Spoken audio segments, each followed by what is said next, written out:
In the quiet hum of a Louisiana clinic, a syringe slid into a woman's arm. There was no struggle, no sign of danger, only the sterile scent of alcohol and the reassuring voice of a man she once loved.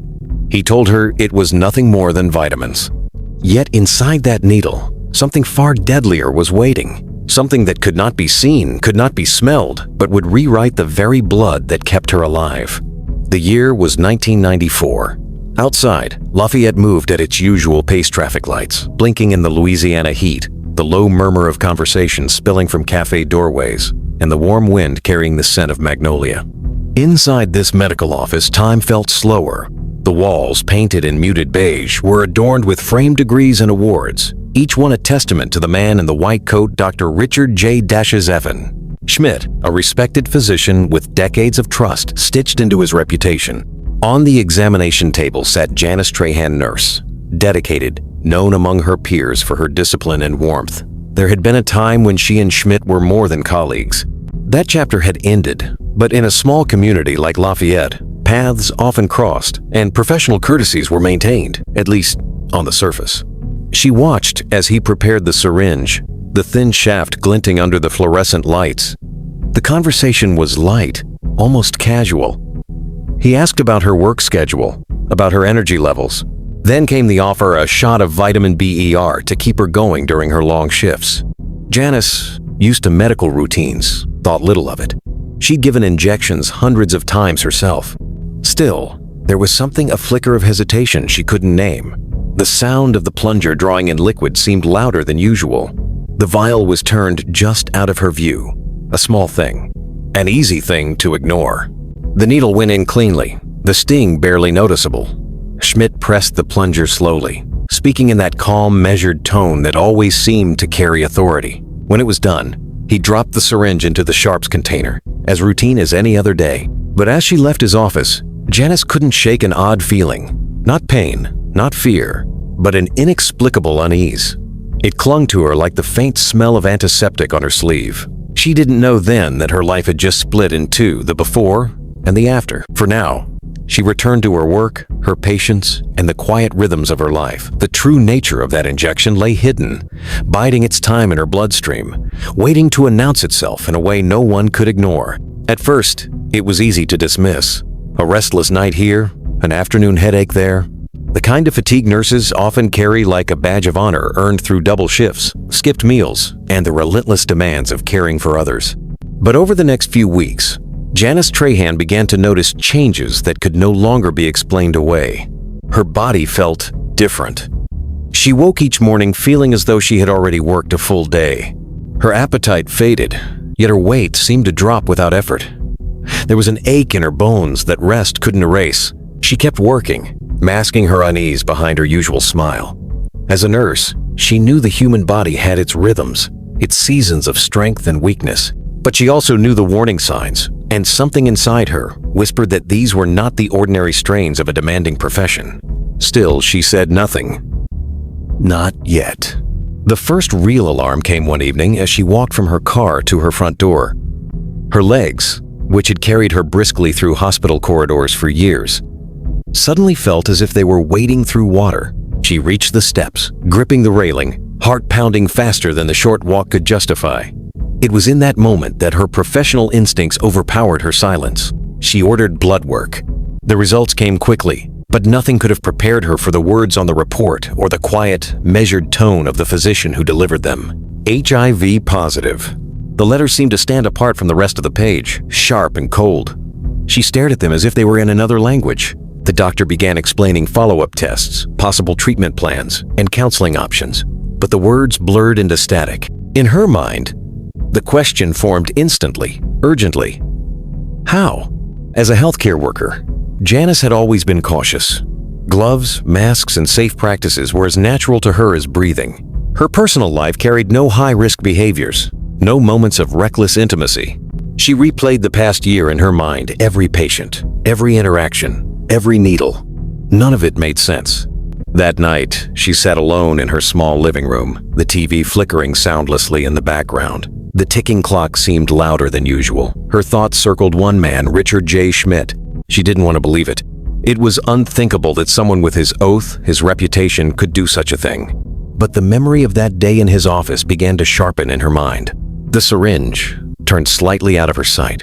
The tone of his voice calm, measured, almost too casual. They had once been close. Their relationship, though brief, had been intense, but it had ended badly. Words were exchanged, trust eroded, pride wounded, and in the quiet corridors of small-town life, bitterness has a way of lingering. Janice tried to dismiss the thought. Surely she was letting her fear lead her somewhere impossible. Yet the idea refused to leave. Instead, it began to take root, threading itself into every memory of their time together. Within weeks, her symptoms deepened. Fatigue became her constant companion. She found herself leaning against counters during work, stealing moments to catch her breath. She was careful not to let her colleagues see too much. A nurse's reputation could be fragile, and she wasn't ready for questions she couldn't answer. But privately, the suspicion was no longer a faint echo, it was a steady drumbeat. If what she feared was true, then this was no accident. This was an attack so intimate, so invasive, that it rewrote the very code of her body. And if she remained silent, there was nothing to stop it from happening again. Somewhere in Lafayette, Janice thought, Richard Schmidt was still practicing medicine, still seeing patients, still holding syringes. The thought chilled her more than the diagnosis itself. The nights became the worst. In daylight, Janice could distract herself with tasks, conversations, and the small routines that stitched a day together. But when the house was quiet and darkness settled over Lafayette, her thoughts began to spiral. She would lie in bed, staring at the ceiling, replaying that moment in Schmidt's office again and again, the way his hands moved, the way he angled his body to shield the syringe from her view. It wasn't just memory anymore. It had become an obsession. She started recalling things she had long brushed aside during their relationship. The subtle manipulations, the way he could shift from charming to cold in the space of a sentence. The small comments meant to undermine her confidence. And that final fight, the one that ended them for good. She had told him she was done, and in his calmest voice, he had replied, "You'll regret this, Janice. You'll wish you'd never crossed me." At the time, she'd taken it as nothing more than the bitter words of a man losing control. But now, in the shadow of her diagnosis, those words seemed far more calculated. For weeks, she told no one, not her family, not her closest friends. The shame was part of it in the mid-1990s.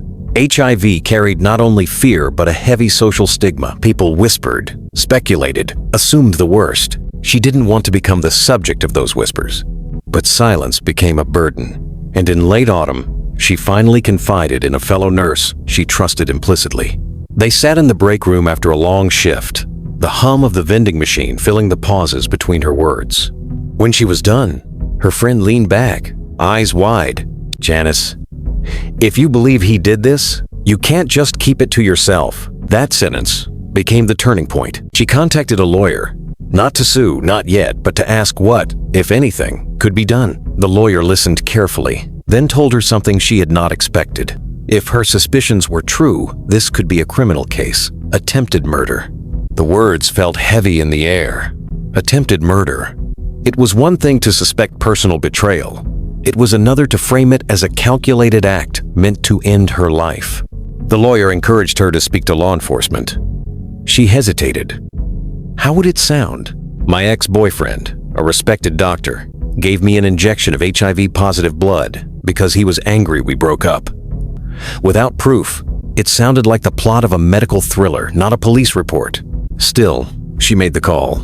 The detective assigned to her case was polite but cautious. He had heard accusations born from heartbreak before, and without evidence, this was little more than a he said, she said situation. But he listened closely when she described the injection, her rapid decline in health, and the impossibility of other transmission routes. Then came a detail that shifted his demeanor. Janice mentioned that Schmidt had patients living with HIV. That gave the detective pause. If what she claimed was true, then the means were certainly within his reach. The question was motive and proof.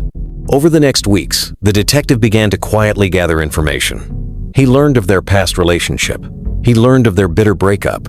And he confirmed that Schmidt was indeed treating a patient with HIV during the time in question. It was enough to keep the case alive. But without something concrete, something irrefutable, the investigation risked stalling before it truly began. What no one realized yet was that science itself was about to provide a weapon sharper than any knife, more damning than any eyewitness: the genetic fingerprint of a virus. The detective knew they were venturing into territory rarely touched by criminal law. To prove Janice's claim, he needed more than motive and opportunity. He needed science to speak where witnesses could not. In late 1994, he approached the Louisiana State Crime Lab with a question that, at the time, seemed almost fanciful. Could a virus be traced like a fingerprint? The answer, surprisingly, was yes, at least in theory. A small but growing field of study known as viral phylogenetics was beginning to show that viruses, like all living things, carried evolutionary markers in their genetic code. These markers could reveal relationships between different infections, much like DNA could reveal familial ties. The idea was radical for a courtroom. No one had ever used it to prosecute a criminal case in the United States. But if it worked, it could change everything. The first step was to collect samples. Janice's blood was drawn and sent to a specialized laboratory. Then, with quiet precision, investigators sought a sample from Schmidt's known HIV-positive patient, the one he had been treating around the time of Janice's injection. That patient agreed to cooperate, and soon 2 vials sat side by side in the lab, one from Janice, one from Schmidt's patient. Under powerful microscopes and with sophisticated sequencing tools, scientists began decoding the genetic makeup of the viruses in each sample. What they found was startling. HIV mutates rapidly, creating countless variations over time. But the viruses in Janice and the patient shared an almost identical sequence, so close that statistically, the chance of such similarity occurring naturally in 2 unrelated infections was astronomically small. Still, science demanded more than mere similarity.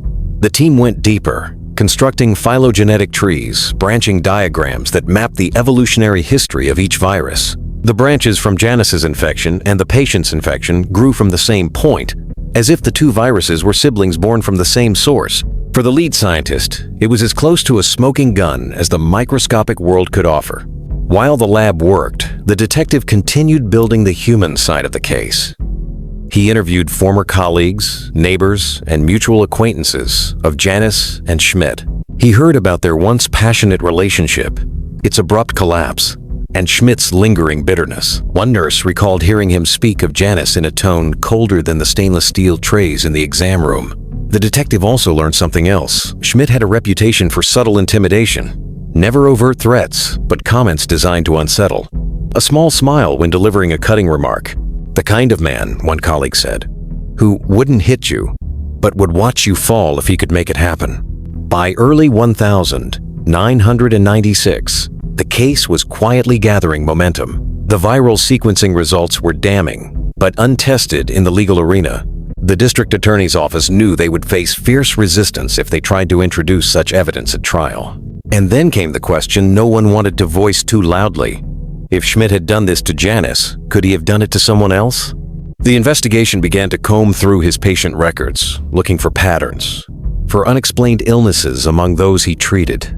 But no other case quite matched the precision of Janice's account, the specific opportunity, the hidden motive, the access to an HIV-positive patient. What they had was one victim, one suspect, one syringe, and the silent testimony of a virus. It was enough for the DA to move forward. In 1996, after nearly 2 years of quiet investigation, Dr. Richard J. Schmidt was arrested and charged with attempted second-degree murder. The news stunned Lafayette. Many refused to believe it. This was a man who had delivered babies, treated families, and built a career on trust. Others, though, whispered that they were not surprised. The stage was set for a trial, unlike anything the state or the country had seen before. A case where the star witness would not be a person at all, but a chain of genetic code hidden inside a deadly virus. The courthouse in Lafayette was used to murder trials, but never one like this. No fingerprints, no weapon, no eyewitnesses.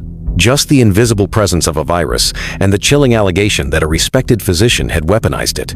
By the time the trial began in 1998, the case had already drawn quiet fascination from both the medical and legal communities. Some saw it as a dangerous precedent, an untested science in the high-stakes arena of criminal law. Others saw it as a groundbreaking moment that could change the future of forensic investigation. Inside the courtroom, Dr. Richard J. Schmidt sat at the defense table, neatly dressed, composed, his expression unreadable. To the public, he still carried the aura of a man accustomed to authority, the confident bearing of someone who had long been trusted with people's lives. Across the room sat Janice Trahan. She appeared thinner than she once had, but there was a calm steel in her demeanor. She was not here as a former lover seeking revenge. She was here as a victim, carrying inside her the evidence of what she claimed he had done. The prosecution opened with a careful narrative, piecing together motive, opportunity, and the unprecedented science that lay at the heart of their case. They painted a picture of a relationship gone sour, of a man unwilling to let go, who chose to punish betrayal not with words or public scandal, but with a syringe carrying an incurable disease. Then came the experts. The lead virologist took the stand, speaking with the precision of a scientist, but the patience of a teacher. He explained HIV's nature, its rapid mutation, its unique genetic signature in each person it infects. Then he unveiled the phylogenetic trees, branching diagrams that compared the virus in Janice's blood to that of Schmidt's patient. The similarities were undeniable. The genetic code of the two viruses was so closely matched that the probability of such a pairing occurring naturally between two unrelated individuals in the same community was virtually zero. In layman's terms, Janice's HIV came from Schmidt's patient. The defense fought hard to undermine the science. They brought in their own experts who warned of the dangers of overstating such evidence. HIV, they argued, was more prevalent than people realized. Coincidences could happen. They suggested alternative scenarios, accidental exposure, workplace contamination, even undisclosed personal encounters. But the prosecution countered with methodical precision. Janice's lifestyle, medical history, and work records were examined in detail, leaving no credible pathway for infection other than the injection she described. Then it was Janice's turn to testify. She told the jury about a relationship with Schmidt, the warmth at the start, the gradual erosion, the bitter ending. She spoke of the day in his office, the syringe he held, the casual assurance that it was just vitamin BER. Her voice was steady, but at moments, her hands trembled slightly.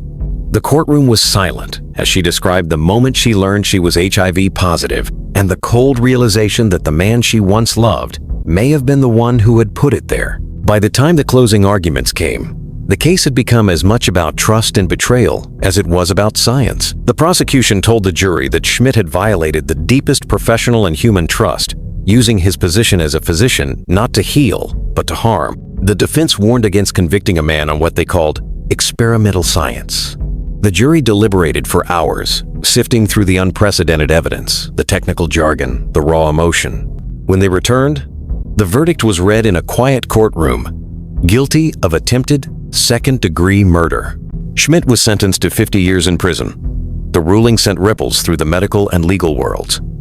For the first time in U.S. history, viral genetic evidence had secured a conviction. Science had given voice to the invisible. The sentence was handed down in the heavy stillness of the courtroom. 50 years. A number meant to match the gravity of the crime, a punishment for an act that could never truly be undone. Richard J. Schmidt showed little reaction. No outburst. No visible crack in his composure. Only the faint tightening of his jaw, as though he'd already decided how history would remember him. For Janice Trahan, the verdict brought a measure of vindication, but no celebration. The man who had once been trusted with her life had, in her eyes, tried to take it. Prison walls could contain him, but they could not contain what he had left inside her. She returned to her work in healthcare, though her role shifted over time. The virus altered her body, but not her resolve. Those who knew her said she carried herself with quiet strength, as if the trial had hardened something in her not into bitterness, but into a calm refusal to be erased. Outside the courtroom, the case became a point of study. Legal scholars dissected its precedents. Medical ethicists debated the implications. Forensic scientists cited it as proof that pathogens could speak in the language of evidence if only someone knew how to listen. It was the first time in American history that viral phylogenetics, the study of how viruses evolve and relate to one another, had been used to convict someone of a violent crime. In years to come, the same techniques would be applied to other cases, from tracing outbreaks to confirming criminal transmissions. Science had crossed a threshold that could not be uncrossed. But for all the academic interest, there was an undercurrent of unease. The idea that a physician bound by the oath to heal could weaponize his access to patients was not something people easily forgot. Lafayette, a place where small-town trust was part of the social fabric, had learned that evil could wear a white coat and carry a stethoscope. As time passed, the headlines faded. Schmidt's name became a footnote in legal journals, Janice's story, a case study in forensic innovation. But for those who had been in that courtroom, the memory lingered the slow, methodical unraveling of a man's reputation, the unveiling of an invisible crime, the moment when science reached into the bloodstream and pulled out the truth. And somewhere, in the quiet hours of the night, the thought still returned. If not for the timing of science's progress, would the truth have ever been found? Or would a man, armed with nothing more than a syringe and the arrogance of power, have walked free, leaving behind a victim whose body carried the evidence, but whose voice would never have been believed?